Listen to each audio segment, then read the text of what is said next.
Hello everyone, and welcome to my General Hospital Today channel.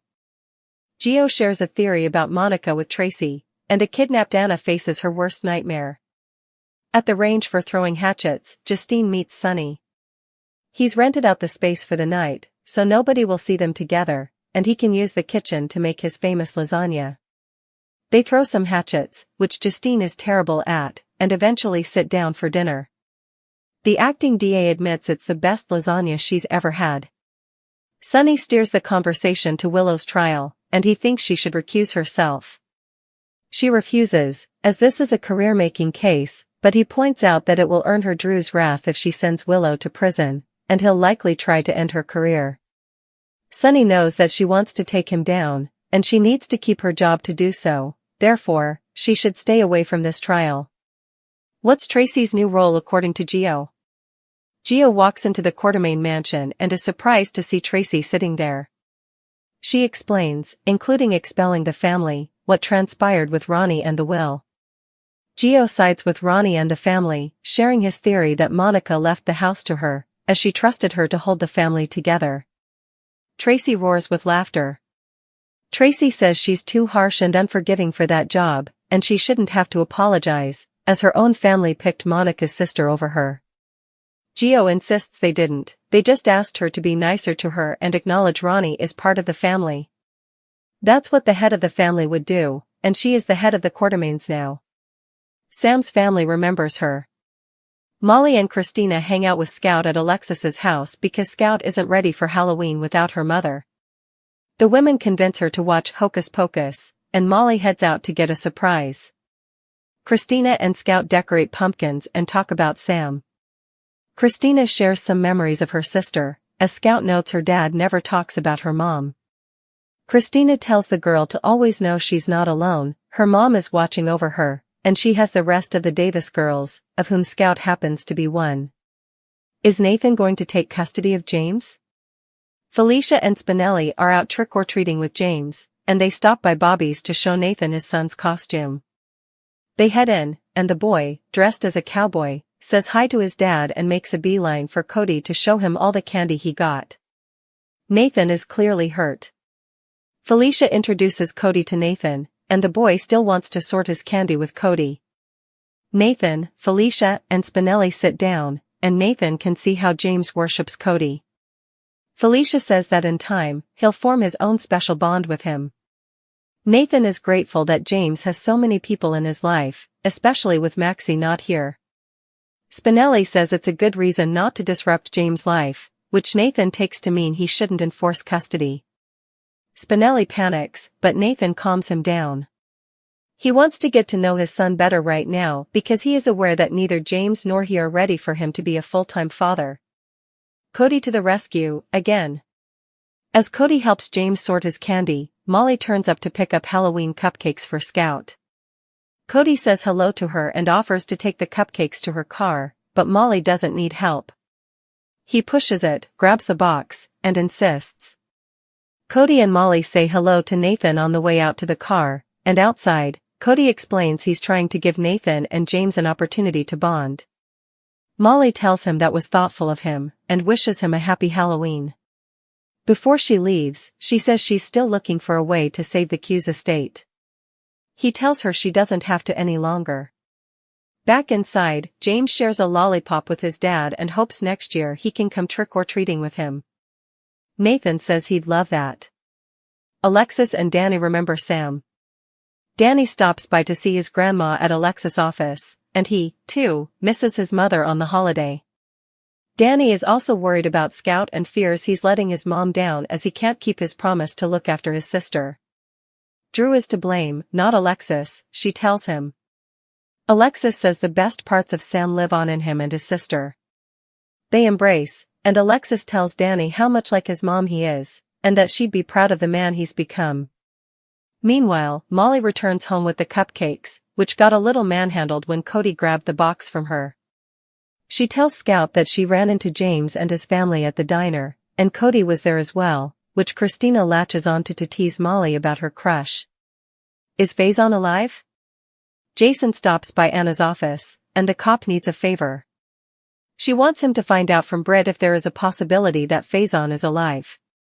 Anna becomes emotional and has this feeling in the pit of her stomach that Faison's presence is closing in on her. So, if he's alive, she has to be the one to finish him. Jason says he'll talk to Britt, but reminds her that he's the one who shot Faison, so trust him that the man is dead. Anna wishes she could be as confident as he is, but when it comes to Faison, she ends up overwhelmed with fear. Jason suggests that's what Sidwell and his partner want. Maybe they are using the threat of Faison to mess with her head and distract her. She sees his point. Jason gets a text from his son and has to go.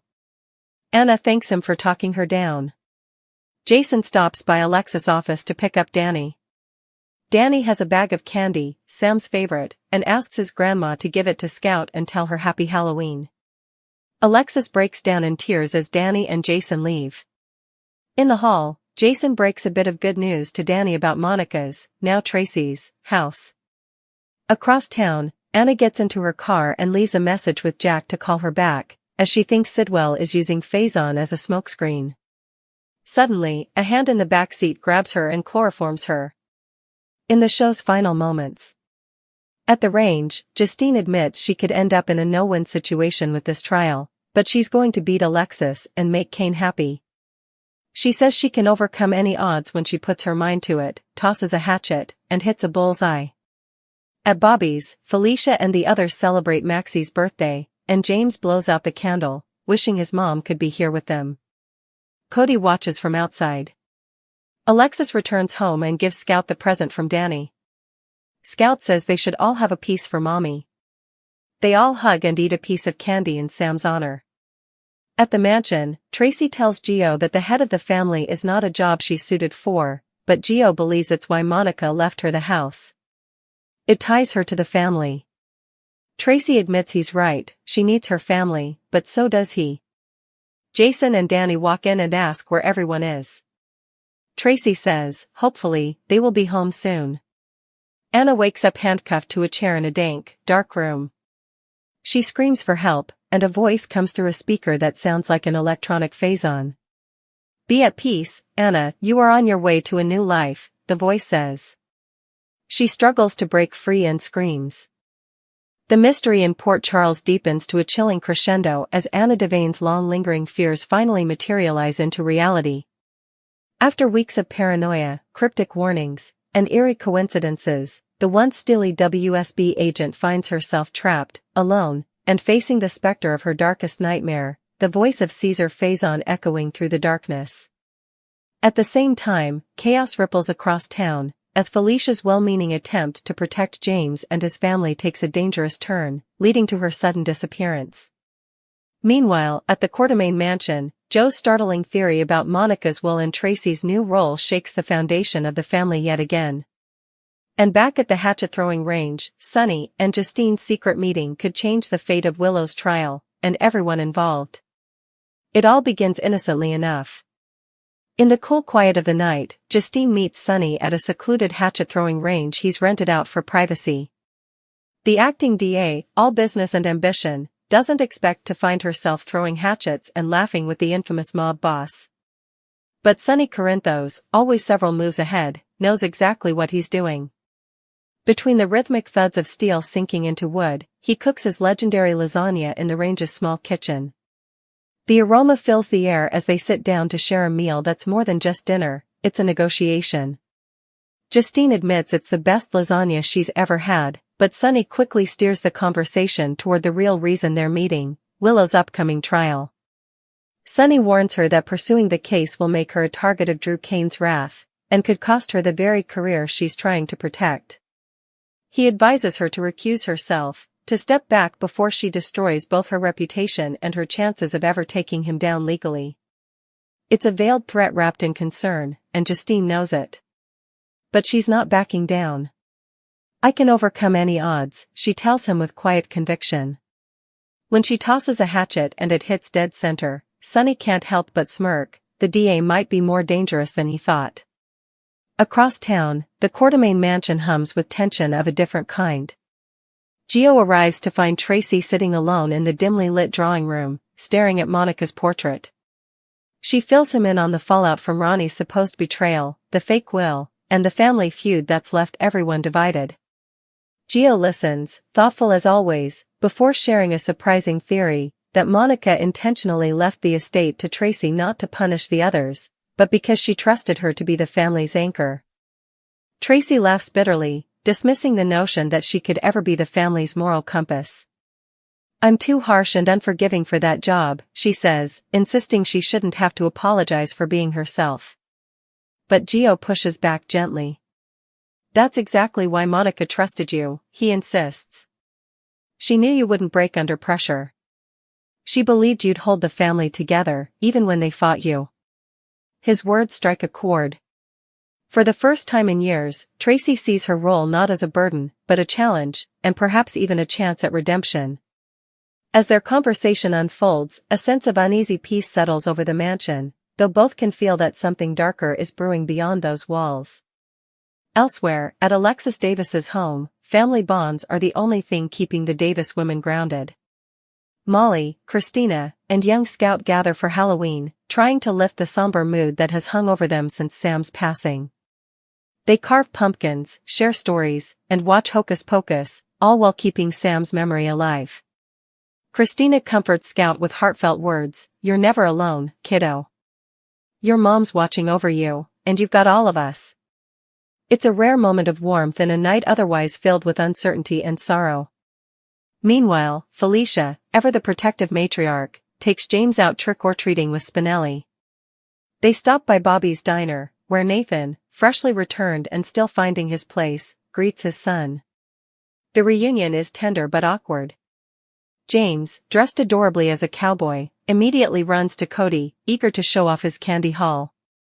Nathan's smile falters as he watches the effortless bond between his son and Cody, the man who's been a steady presence in the boy's life. Felicia senses Nathan's pain but tries to reassure him. "You'll build your own bond with him," she says gently. Nathan nods, admitting that he's grateful his son has so many people who love him. Spinelli chimes in, suggesting it might be best for now if Nathan doesn't push for full custody. The words sting, but Nathan surprisingly agrees. He wants what's best for James, even if that means waiting. Cody, ever the unexpected hero, helps create a moment for father and son to connect, stepping outside with Molly to help carry cupcakes to her car, leaving the two alone. It's a small act of kindness, but one that sets off a chain of events neither could have predicted. As Molly drives away, she mentions to Cody that she's still trying to find a way to save the Quartermain estate from legal ruin. Cody stops her. "You don't have to anymore," he says cryptically. She doesn't realize until later that he might have stumbled onto information that could change everything, or put him in grave danger. Back at Alexis's office, Danny arrives with a heavy heart. Missing his mother, he tells Alexis that he feels like he's failing Sam because he can't protect Scout the way he promised. Alexis comforts him, reminding him that Sam's best qualities live on in both of them. When Jason arrives to pick him up, the air shifts. Jason reassures Danny, and as they leave, he tells Alexis that there might be good news coming from the Quartermain side of things. But Alexis barely hears him, she's fighting back tears, sensing that something terrible is coming. And she's right. As Anna drives through the fog-shrouded streets of Port Charles, she leaves a voicemail for Jack, convinced that the mysterious Sidwell is using the ghost of Faison as a distraction. She's determined to uncover the truth, until, in one horrifying instant, a hand reaches from the back seat and clamps a chloroform-soaked rag over her face. Her muffled scream fades as the car drifts to the side of the road. The phone call cuts off mid-sentence. When she awakens, Anna finds herself handcuffed to a chair in a damp, dimly lit room. The air is cold, thick with mildew and dread. Panic claws at her throat as she yells for help, but only a distorted, mechanical voice answers. "Be at peace, Anna. You are on your way to a new life." The voice sounds hauntingly like Faison. Her pulse races. Could he be alive? Or is someone manipulating her worst fear to break her completely? Outside the room, a shadowy figure watches through a monitor. The figure's gloved hand adjusts a dial, distorting the voice even further. "She'll believe it," the captor murmurs. she always did. Back at Bobby's, Felicia, worried about Anna's absence and uneasy about something she can't name, steps outside to call her friend. That's when she hears a noise, a sharp crack, a rush of footsteps, and then nothing. Minutes later, her phone lies on the ground, the call still connected. Felicia has vanished. News spreads quickly. Jason, alerted by the call's trace, joins forces with the PCPD to search for both women. Sonny, upon hearing about Anna's abduction, knows instantly this is bigger than it seems. This isn't random, he says darkly. Somebody's sending a message. Meanwhile, Tracy sits with Gio at the mansion when the phone rings. It's Alexis, calling to ask if they've heard from Anna or Felicia. Tracy's face pales as she realizes both women, each vital in her tangled web of family, secrets, and survival, are missing. Gio watches her, noting the fear she tries to hide. Maybe Monica knew this was coming, he says softly. Maybe that's why she made sure the family would have someone strong enough to lead them. For once, Tracy doesn't argue. Then I better start acting like it, she replies grimly. The night closes with the camera cutting between scenes of quiet despair and gathering storm clouds, Sonny locking up the range, staring into the shadows as if expecting an attack, Jason and Danny standing outside the dark Quartermain gate, sensing the danger that's coming, and Anna, bound and terrified, as that mechanical voice repeats over and over, "Be at peace, Anna, you are on your way to a new life." But the final shot twists the knife, Felicia, tied to a chair in the same room, her eyes fluttering open. She whispers Anna's name and Anna gasps in horror. They're together now, both prisoners of an enemy who knows exactly how to break them. And as the faint, distorted laughter of Faison fills the air, the truth becomes clear, the nightmare has only just begun. Morning breaks over Port Charles, but the town feels eerily quiet, too quiet for a place where chaos usually hums beneath the surface. Jason, ever the soldier, hasn't slept. He's been coordinating with the PCPD, combing through surveillance footage, and retracing Anna's last known movements. Every lead seems to dissolve into smoke. Her car was found abandoned near the docks, the driver's side door open, engine still running. There were faint scuff marks on the pavement, signs of a struggle. But no witnesses. No fingerprints. No ransom demand. Just a single calling card left on the seat, a black chess piece, the Queen. Jason stares at it, his jaw tightening. She's being hunted, he mutters. And whoever took her knows exactly what they're doing. Back at the mansion, Tracy paces the floor, unable to shake her unease. She knows that Anna's kidnapping isn't random, everything in Port Charles is connected, and the pieces are moving faster than she can follow. Gio sits nearby, scrolling through his phone, trying to find any news. He's young, but not naive, he understands power, manipulation, and what happens when secrets start bleeding into daylight. He looks up suddenly. "Tracy," he says, "what if Anna's kidnapping has something to do with Sidwell?" Tracy narrows her eyes. "Sidwell?" Gio nods. "The WSB's been investigating him for months. He was supposed to be working with Anna before she got suspended. What if he's the one pulling the strings?" Tracy exhales sharply. "Or worse," she says, "what if he's working for someone who's supposed to be dead?" The unspoken name hangs between them, Faison. Meanwhile, in that cold underground chamber, Anna slowly begins to piece together her surroundings. Her wrists ache from the handcuffs, her head throbs from the chloroform, and the voice, that distorted, mocking voice, still echoes through the speaker system. She's no stranger to captivity, but this feels different. It's calculated, psychological. Designed to make her question her own mind. "Why are you doing this?" she shouts. "Who are you?" The speaker crackles, and the voice replies, "You know who I am, Anna. You've known all along." Her pulse quickens. She forces herself to think rationally, to analyze the sound patterns, the reverb, there's a synthetic filter layered over it. Someone's using a voice modulator. She closes her eyes, focuses on the faint hum of machinery, the drip of water, the faint scent of salt. They're near the waterfront. Probably one of the abandoned shipyards. She tests the strength of her restraints. The chair is bolted to the floor, but the left leg wobbles slightly. She could work with that. Anna Devane has never been a victim, and she doesn't plan to start now. But just as she begins her escape attempt, a soft moan breaks the silence. Anna freezes. It's coming from the shadows behind her. She turns, and her heart drops. Felicia?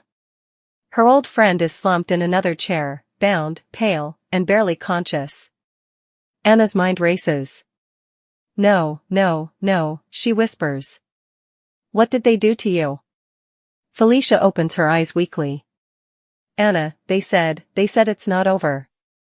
Before Anna can respond, the speaker flares again.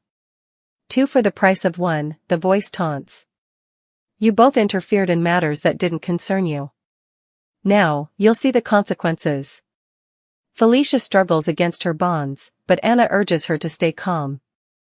Listen to me, she says in her WSB tone, calm but commanding. Whoever they are, they want us scared. We can't give them that satisfaction.